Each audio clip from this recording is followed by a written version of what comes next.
Halo semuanya, perkenalkan saya Yuliana, dosen dari Fakultas Kedokteran dan Ilmu Kesehatan Unikat Majaya dari bagian anestesi. Berikut adalah video tentang pengajaran saya untuk keperluan sertifikasi dosen.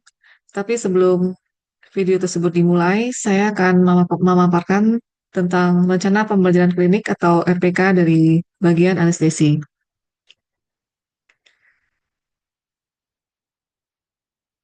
Jadi deskripsi secara umum untuk bagian anestesi itu sendiri adalah tindakan pembiusan yang dilakukan di kamar operasi dan juga di luar kamar operasi, seperti di ruang endoskopi, ruang kateterisasi, ataupun di ruang radiologi. Dan anestesi pun berperan dalam tata laksana nyeri, baik nyeri postoperatif dan juga nyeri jenis nyeri lainnya, dan juga anestesi berperan dalam unit perawatan intensif. Jadi dokter-dokter muda dari Fakultas Kedokteran Atmajaya akan menjalani rotasi kepaniteraan klinik. Salah satunya adalah di bagian anestesi yang akan dilaksanakan selama 5 minggu. Untuk kepaniteraan anestesi itu sendiri akan berfokus pada praoperatif, intra, dan postoperatif. Mahasiswa diharapkan dapat melakukan visit preoperatif, melakukan pemeriksaan ke pasien, menemukan masalah-masalah pasien, kemudian dapat mengoptimalkannya sebelum pembiusan. Dan yang kedua, memahami manajemen jalan napas dan minimal dapat melakukan ventilasi tekanan positif menggunakan sungkup muka ke pasien. Dan yang ketiga, mengenali kondisi pasien sebelum menjadi kondisi kegawat daruratan. Dan yang keempat adalah memahami masalah-masalah pasien-pasien kritis. Dan yang kelima adalah dapat melakukan tata laksana nyeri postoperatif tahap awal. Untuk capaian pembelajaran di anestesi, ada capaian pembelajaran secara umum dan juga capaian pembelajaran mata kuliah atau CPMK. Untuk secara umum itu adalah ada komponen sikap, ada komponen keterampilan umum, keterampilan khusus dan pengetahuan. Kemudian kita akan membahas CPMK dari bagian anestesi. Pertama, CPMK dari bagian anestesi adalah memahami dan melakukan persiapan pasien dari praoperasi, intraoperasi, dan juga postoperasi. Pada pasien-pasien yang juga akan dilakukan pembiusan secara elektif ataupun emergensi. Dan juga mahasiswa dapat melakukan tata laksana nyeri postoperasi. Yang kedua, mahasiswa dapat memahami prinsip anestesi, baik itu anestesi umum maupun anestesi regional, serta melakukan manajemen jalan napas. CMP-MK yang ketiga, mahasiswa memahami indikasi pasien dirawat di unit perawatan intensif, kemudian dapat melakukan tata laksana awal pada pasien terindikasi, dan kemudian dapat menggunakan ventilasi mekanik di tahap awal. Kita sampai pada tahap assessment atau penilaian yang perlu kita nilai ke mahasiswa. Ada beberapa komponen, di mana komponen psikomotor itu memiliki porsi yang paling besar, yaitu sebesar 45%. Yang pertama, mini CX, di mana mahasiswa diharapkan dapat melakukan pemeriksaan RW ke pasien, itu sebesar 15%. Kemudian DOPS, kita melakukan penilaian saat mahasiswa melakukan ventilasi tekanan positif dan laringoskopi intubasi, itu sebesar 15%. Dan yang ketiga adalah ujian akhir resusitasi jantung paru ke manekin, itu sebesar 15%. Kemudian komponen berikutnya adalah ujian akhir, yaitu 35%. Kemudian diikuti oleh komponen afektif, itu sebesar 15%. Dan yang terakhir, laporan kasus sebesar 5%. Kemudian selanjutnya ada bentuk, metode, ruang, dan media pembelajaran, yaitu berupa presentasi kasus, diskusi, kemudian simulasi secara tatap muka, lewat PowerPoint, video, manekin, dan pasien. Dengan pengalaman belajar mahasiswa, diharapkan alat dapat melakukan tindakan klinis. Demikian RPK dari bagian anestesi. Selanjutnya akan disambung dengan video pengajaran dari saya. Terima kasih. Selamat siang Dr. Yuliana dan juga teman-teman semua. Hari ini kita akan menjelaskan mengenai Advanced Cardiac Life Support atau ACLS, dan dalam topik apa yang akan kita lakukan apabila seseorang itu mengalami cardiac arrest atau henti jantung. Boleh next? Pertama kita bahas dari basic life supportnya dulu. Jadi sebenarnya ini juga bisa dilakukan oleh orang awam. Nah, pertama kalau misal ini ada yang adult dan juga pediatric. Jadi sebenarnya kurang lebih dia itu sama, hanya perbedaannya ada di sini, prevent arrest ya. Nah, kalau misalkan jadi yang paling pertama kita lakukan itu adalah kita mengecek apakah pasien itu mengalami henti jantung atau tidak. Nah, kalau misalkan di rumah sakit kan bisa kita lihat dari monitor.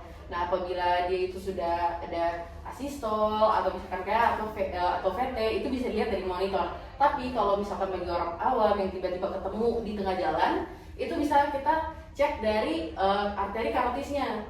Jadi kalau buat orang awam yang belum tahu caranya, itu kita tarik dari sudut bibir terus ke sudut krikoid, dan di situ kita tekan akan dapat arteri karotisnya. Nah, kalau misalkan seandainya itu tidak ada, berarti pasiennya itu sudah dalam posisi cardiac arrest, jantungnya itu sudah tidak memompa. Nah, kemudian kita akan perform early CPR. Kita di situ jadi langsung CPR di tempat itu saat itu juga. Nah, untuk cara CPR-nya mungkin akan dijelaskan di bagian belakang ya. Nah, kemudian mungkin seperti itu kalau misalkan CPR. Untuk lokasinya bagi orang awam, itu kita taruh 2 jari di atas prosesus xiphoideus. Kalau misalkan yang nggak tahu prosesus xiphoideus itu apa, jadi kan kita punya atas koste yang seperti ini, koste. Nah, di lengkungan ini itu bakal ada tulang kecil yang nonjol, set, itu prosesus xiphoideus. Kita taruh 2 jari di atas itu, set, terus di atasnya kita taruh telapak tangan kita, bukan yang bagian sini, tapi bagian telapak tangan. Kenapa? Karena di sini yang akan menumpang berat badan kita yang akan memberikan tenaga. Kalau misalkan kita taruhnya di sini, nggak bakal lepet. Nah, terus caranya adalah tangan yang dominan itu kita taruh di bawah, kemudian yang non dominan di atas. Sambil kita lakukan RJP, tangannya itu harus lurus, nggak boleh bengkok. Karena sekali lagi, kalau misalkan dia bengkok, berarti nanti tenaganya itu bakal di tangan. Kita nggak menggunakan tenaga dari seluruh badan kita, jadinya tenaganya kurang adekuat. Jadi harus diluruskan. Nah, kemudian pastikan kalau misalkan di RJP itu posisi badan kita tuh kayak bentuk kotak. Nanti mungkin sekalian diajarkan biar tahu usia kotaknya seperti apa. Ya, jadi mungkin seperti itu kalau misalkan untuk cara-cara RJP-nya. Boleh next? Nah, berikut itu adalah algoritma dari henti jantung pada dewasa. Nah, jadi sebelum kita mulai CPR, kita juga bakal berikan oksigen tadi yang yang 2 kali. Nah, kemudian kita juga pasang monitor. Ini itu untuk melihat juga kalau misalkan pasiennya itu sudah ROSC atau tidak. Nah, waktu kita pasang monitor, kita itu harus tahu pasien ini itu di shockable rhythm atau non shockable rhythm. Nah, shockable rhythm kalau itu VF atau VT. Jadi kalau misalkan dilihat di monitor, kalau VT itu yang kan di EKG, itu ada gelombang P, QRS, kemudian T. Nah, kalau misalkan yang di VF dan juga VT itu bagian P dan juga T-nya itu nggak ada. Jadi cuma QRS. Kalau di VT, QRS-nya itu simetris gelombangnya. Nah, Z. Nah, kalau misalkan di VF atau ventricular ventilation, dia kan kayak saya suka gini kayak vibrate gitu, jadi kayak nggak karuan. Jadinya dia walaupun gelombangnya besar-besar, tapi kayak ada besar, kecil, besar. Nah, jadi nggak kayak VT. Itu kalau misalkan yang shockable rhythm. Kalau misalkan yang non shockable rhythm itu yang asystole, yang garis datar. Terus ada juga PEA atau pulses electrical activity. Dia ini yang sebenarnya kalau yang dari saya baca, dia itu ada aktivitas elektrikalnya tapi tidak disertai dengan kontraksi jantungnya. Jadinya kalau misalkan di monitor dia tuh hanya kayak garis lurus, zet, kayak gitu.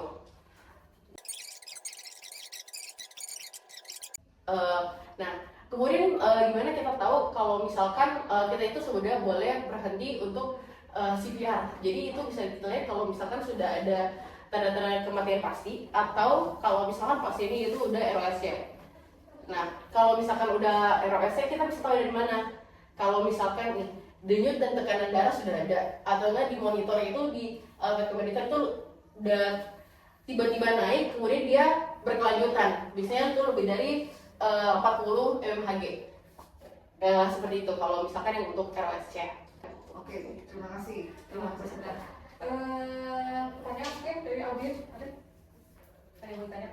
Iya, silakan. Ini saya izin bertanya, untuk yang non shockable item ini ada batas non shockable dan shockable, apakah ada batas kayak seberapa lama kita boleh melakukan dan memasukkan epinefrinnya dan tentang waktunya? Sebenarnya dari yang saya tahu itu sebenarnya nggak ada batas. Cuman kalau misalkan dari pasiennya sendiri ada batas-batas tertentu, contohnya dari kematian organnya. Contohnya kayak kalau misalkan sudah di atas 8 menit pasiennya itu belum ROS-nya, maka udah kayak ada kerusakan dari batak otak ringan seperti itu. Terus kemudian lewat dari berapa menit sudah kerusak, seberapa parah kerusakan sedang misalkan di otaknya. Kemudian kalau misalkan selesai kalau lebih dari 20 atau 30 menit sebenarnya dia udah, walaupun nanti dia udah ROS-nya seandainya batak otaknya itu bakal mati. Jadi jantungnya ada tapi pasiennya tuh nggak bakal ada lagi. Mungkin seperti itu sih buat batasan-batasannya. Oke, makasih pertanyaannya. Ya, jadi kalau dosis maksimal epinefrin ya. Iya. Jadi sebenarnya kalau untuk dosis maksimalnya sebenarnya tidak ada. Ya, jadi selama kita masih melakukan CPR, NJP, pertolongan pada pasien, itu masih tetap bisa diberikan epinefrin 1 mg intravena setiap 3-5 menit sesuai algoritma. Sampai ya itu tadi seperti temanmu bilang bahwa sampai pasien itu mau kita hentikan karena mungkin pasien sudah dinyatakan meninggal atau mungkin pasien ROSG ya, seperti itu, kurang lebih seperti itu. Oke, pertanyaannya mungkin sekarang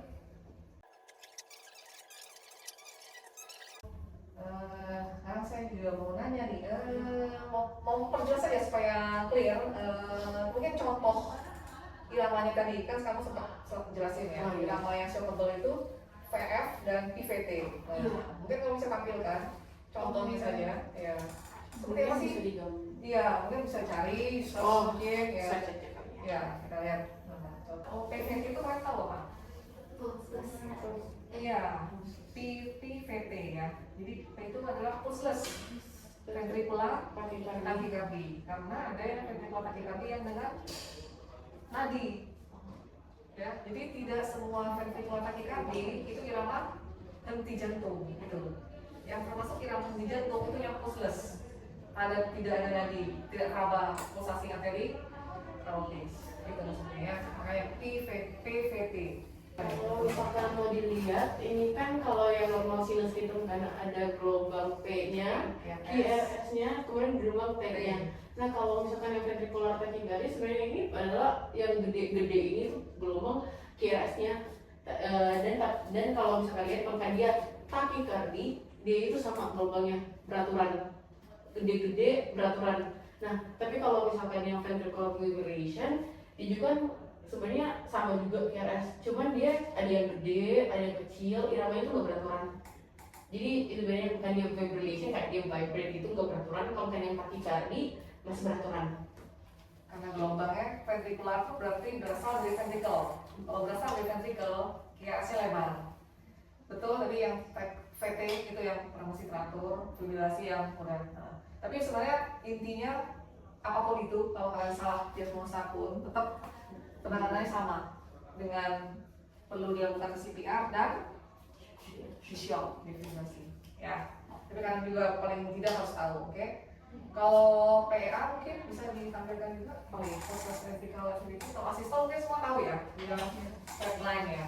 Sambil menunggu ini mungkin kalian bisa cari tahu juga tuh. Ada setelah kita melakukan CPR, di saat setelah kita melakukan pertolongan, kalau tidak ada respon dari pasiennya, maksudnya tidak ada respon itu tidak kembali nadinya, belum kembali, itu kita harus mencari tahu underlying ya penyebab ya kenapa yang ada dari yang termasuk apa contohnya hipokalemia, ada yang asidosis, ya ada yang tension pneumotora, ya ada singkatan itu 5 apa 5D coba kalian cari. Ya ini kalian bisa lihat dulu sementara ini contoh khusus electrical activity, jadi seperti ada gelombang listrik tapi bukan irama sinus. Kalau irama sinus kan ada P, QRS, T. Ini tidak ada, dia cuma gambaran listrik saja. Ya, mungkin juga kadang-kadang tidak berat seperti itu. Kadang-kadang ada, kadang-kadang enggak. Ya, ini treatmentnya sama kayak asistol, jadi hanya epinephrine, IV, dengan CPR. Gitu. Ya. Nah, jadi kita sekarang mau praktek tentang untuk basic dari kalau misalkan pasien kalau RF, ya. Kalau settingannya bukan di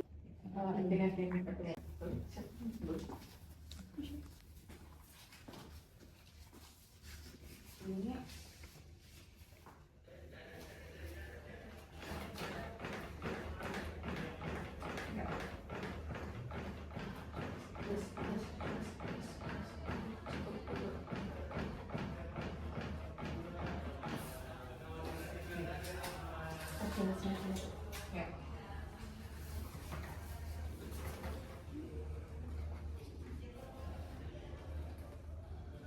Ya, dengan tangannya kita memegang ada di sini ya. Kita sekalian kita praktekkan memegang sungkup. Sungkup ya bentuk C, berikan 2 kali. Oke. Benar temanmu sudah melakukan contohnya. Nah, kita coba lihat dari algoritmanya sekarang. Misalkan nih ada settingannya di UGD, ya kan? Misalkan dokter jaga nih di UGD. Ada pasien diantar oleh keluarganya nih. Misalkan laki-laki 70 tahun, misalkan yang pasien ini pasiennya 70 tahun, keluhannya tidak sadarkan diri di rumah, ya sekitar 6 jam, dibawa ke UGD, langkah-langkahnya seperti apa nih? Misalkan, kalian terima, kalian akan lakukan? Cek keseluruhan. Berikan epinefrin sebanyak 1 miligram. 1 miligram intravena. Oke, sekarang nih, udah ternyata alat Davidnya sudah datang. Yang kita lakukan tanakin ya, kita nggak bisa, kita pasang, terus kita bisa lihat iramanya. Betul, misalkan jelly kita kasih, ya, terus kita pastikan posisi pedal kita adalah di ini seperti mannequin ini sepertinya sudah menampakkan ya. Nah, satunya itu di apex ya, tulisannya di apex, kemudian satu lagi di parasternal. Tulisannya sternum, tapi dia di parasternal. Ya. Setelah semua pastikan clear, ya kita kan lakukan cas dulu ya, cas dulu. Kita harus pastikan semuanya clear. Itu air clear, everybody clear, baru diberikan shocknya. Nah, setelah shocknya diberikan, kita akan lakukan apa? CPR lagi. Iya, segera lanjut CPR lagi ya. Segera lanjut CPR lagi sebanyak 2 menit atau 1 siklus besar atau 5 siklus kecil. Selanjutnya baru kita Cek lagi. cek lagi dan betul. Cek lagi dan cek monitor. Kita lihat lagi iramanya. Kalau iramanya masih shockable, kita lanjut Shock lagi. karena ini monofasik 360, jadi tetap 360. betul. Nah, sambil itu kita bisa melakukan pemberian apa? Epinefrin juga. Betul, epinefrin 1 mg interval lanjut setiap 3 sampai 5 menit. Ada obat-obatan lain nggak? Amiodaron Berapa dosisnya? 300 mg pertama kali kasih. 360 kalau berapa? 300 mg. 300 mg betul. 300 mg intravena untuk pemberian pertama. Iya. Selanjutnya bisa diberikan 150 mg intravena. Kalau lidocaine bisa juga. berapa dosisnya? 1 sampai 1,5 mg per kilo. Ya, bedanya kalau amiodarone itu tidak ada per kilo, kalau lidocaine dia per kilo, ya. Dan sequence dose-nya itu berbeda, ya sama amiodarone dan Epidiolex. Nah, sekarang pertanyaannya kapan pasien itu perlu di intubasi secure airway-nya, ya kan? Sebenarnya kalau untuk perlu intubasi atau tidaknya mungkin tidak mendesak ya, karena kan kalau kita intubasi di saat pasien sedang di CPR itu sangat sulit ya, menyulitkan ya, perlu yang cukup ahli untuk bisa melakukannya. Asal kita bisa ventilasi sebenarnya sudah cukup. Tapi kalau kita ada tenaga yang bisa melakukannya, kita bisa lakukan intubasi. Nah sekarang kita lihat persiapannya apa. Mungkin ini kan tetap ya, kalau ini sih tetap pasien ada yang melakukan CPR. Coba kita pindah lagi nih ke settingan seperti persiapan kalau mau intubasi. Coba kita lihat sekarang apa deh yang perlu disiapkan.